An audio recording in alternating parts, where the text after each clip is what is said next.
In this video, I will provide you with a few things you might be able to do if you have floor joist running in this direction here and you're looking for a little more headroom. If the floor joists are running in this direction here, then it's going to be a little more difficult. So the first thing I want to point out is that you might or might not have a structural footing underneath the area or section that you want to remove. So most load-bearing walls are going to have footings underneath them.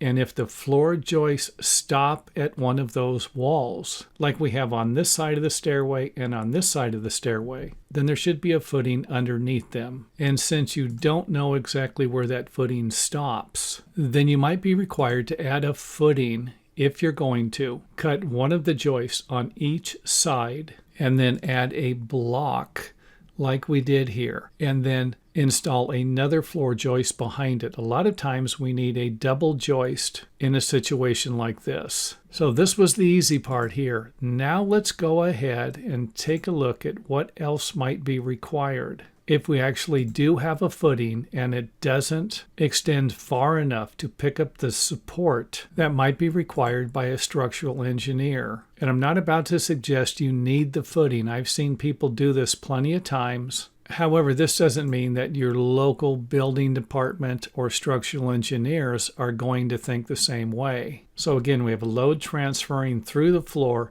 down through some type of a structural support, and then through a footing if there's one underneath there. So hopefully that makes sense. However, this might not address another problem you might have, and that would be if there's a stairway or some type of structural load that might require even more structural modifications. And I guess now would be a good time to point out that this video was inspired by one of our viewers who has a situation like this, where they have a door here. And if they were to move the joist back and then cut the floor sheathing, you could see that they're going to have a problem. So my first suggestion would be to see if you could move the door. If you can't, then there's only one way to support this that I think an engineer would be happy with. However, it could create a problem for your headroom. And if that's the case, then why bother with the remodel? So my first suggestion would be to do something like this. Add something like a 2x10 or a 2x12